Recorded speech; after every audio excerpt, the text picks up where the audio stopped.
सभी का एक बार फिर से स्वागत है हमारे इस छोटा सा यूट्यूब चैनल STM स्टडी में। दोस्तों आज के इस वीडियो में बताएंगे कि जो भी छात्र जो है ना सेकेंड टर्मिनल एग्ज़ाम जिसे द्वितीय सार्वधिक परीक्षा या हाफ ईयरली एग्ज़ाम बोलते हैं उनका जो है मेरे पास जो ओरिजिनल प्रश्न पत्र आ चुका है। जैसा कि यहाँ पर देख सकते हैं साइंस का।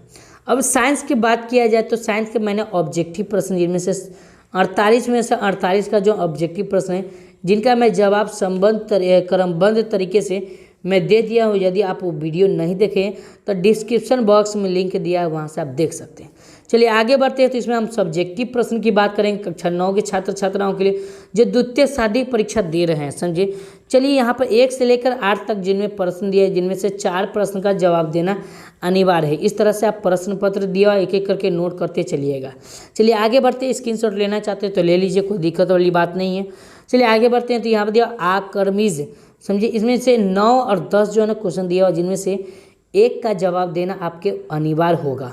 तो इस तरह से हम लोग जवाब देंगे, ठीक है। आगे बढ़ते हैं। तो क्वेश्चन नंबर 11 से लेकर जो है ना केमिस्ट्री में जाएंगे तो 18 तक जिनमें से प्रश्न दिया हुआ है 11 से 18 तक जिनमें से 4 प्रश्न का जवाब अनिवार्य है। आप किसी भी 4 प्रश्न का जवाब दे सकते हैं। अब ऐसा नहीं कि 1 का दिए तो 2 का देंगे, अब ऐसा नहीं है। आप कोई भी प्रश्न का जवाब दीजिए लेकिन 4 प्रश्न का उत्तर आपको लिखना अनिवार्य है। चलिए आगे बढ़ते हैं। काफ़ी शानदार प्रश्न है कि 19 से लेकर 20 तक जो है ना प्रश्न पत्र दिया हुआ है, प्रश्न क्वेश्चन पेपर दिया हुआ है। इनमें से 1 का जवाब लिखना आपको इजीली वे में लिखना है क्योंकि इनमें से आपको 5 नंबर दिया जाएगा। चलिए आगे बढ़ते हैं। तो क्वेश्चन नंबर 11 जीव विज्ञान में चलते हैं। तो 21 से लेकर 28 तक जो है क्वेश्चन दिया हुआ है जिनमें से 4 प्रश्न का जवाब देना अनिवार्य है। तो इस तरह का क्वेश्चन पेपर देख लीजिए, इसको क्वेश्चन को नोट कर लीजिए। छापना चाहते हैं छाप लीजिए क्योंकि यही स्कूल में आपको छापने वाला है क्वेश्चन पेपर। चलिए आगे बढ़ते हैं। तो 29 से लेकर आप 30 तक जो भी प्रश्न पत्र दिया हुआ है इनमें से जो है 1 का जवाब देना अनिवार्य है। क्वेश्चन पेपर जो हमने लिखा हुआ है क्वेश्चन उनका 1 जवाब देना अनिवार्य है। तो हम लोग चलते हैं, अब हमने एक एक करके नोट करते चलेंगे और इसका आंसर जानने की कोशिश करेंगे। तो चलिए क्वेश्चन नंबर 1 का जो जवाब लिखा गया यहाँ से यहाँ तक जो है ना, यहाँ पर नीचे बढ़ते हैं तो इस तरह का जवाब लिखा गया है। अब नोट करते चलिएगा, मैं आगे बढ़ा रहा हूँ। चलिए आगे बढ़ते हैं। क्वेश्चन नंबर 3 का जवाब ये इस तरह का लिखा गया है। इसका जो उदाहरण यहाँ पर दिया हुआ है इस उदाहरण को नोट करते चलिएगा क्योंकि यही एग्जाम में आपको है ना लिखना है, ठीक। तो देखिए क्वेश्चन नंबर जो है ना 5 का जो इस तरह का जवाब दिया है संवेग संरक्षण का सिद्धांत लिखना है। इसके बारे में आपको है ना एक एक करके जवाब देना, ठीक है। तो इसको हम मैंने principle of conservation of momentum बोलते हैं, समझिए। यहाँ पर जवाब दिया गया है, एक एक करके नोट करते चलिएगा और यह भी लिखना अनिवार्य है। चलिए आगे बढ़ते हैं। क्वेश्चन नंबर 6 की तरफ बढ़ते हैं। तो 6 में भी जो है ना सेम टू यू क्वेश्चन पूछा है कि गुरुत्वाकर्षण बल किसे कहते हैं। तो इसका हम जवाब यहाँ से यहाँ तक दे देंगे ईजी तरीके से। चलिए आगे बढ़ते हैं। तो क्वेश्चन नंबर जो है ना 7 का जवाब यहाँ पर इस तरह का दिया हुआ है, नोट करते चलिएगा। क्वेश्चन नंबर 8 की तरफ 9 की तरफ बढ़ते हैं। क्वेश्चन नंबर 9 में जो है इस तरह का दिया हुआ है, आप देख सकते हैं यहाँ पर पूछा है ऐसे आर्किमिड्स का सिद्धांत क्या है उसके बारे में लिखना है यहाँ पर। तो इस तरह से जवाब लिखा गया है। आर्किमिड्स का जो है नियम उदाहरण लिखना है, 2 उदाहरण के बारे में, ये 2 उदाहरण लिखना है, इसको आपको नहीं लिखना है, ठीक है। चलिए आगे बढ़ते हैं। तो क्वेश्चन नंबर जो है इस प्रकार का दिया हुआ है 11 में कि पदार्थ की कितने अवस्था होते हैं। तो लिखेंगे कि पदार्थ के 3 अवस्था होते हैं जिसका नाम ठोस, द्रव, गैस। और जो है ना ठोस, द्रव, गैस के बारे में जो गुण दिया वो सारा का सारा यहाँ पर लिखा गया है। चलिए आगे बढ़ते हैं। क्वेश्चन नंबर 12 की तरफ बढ़ते हैं। तो क्वेश्चन नंबर 12 में जो है सेम टू ये क्वेश्चन दिया है कि क्वथनांक किसे कहते हैं।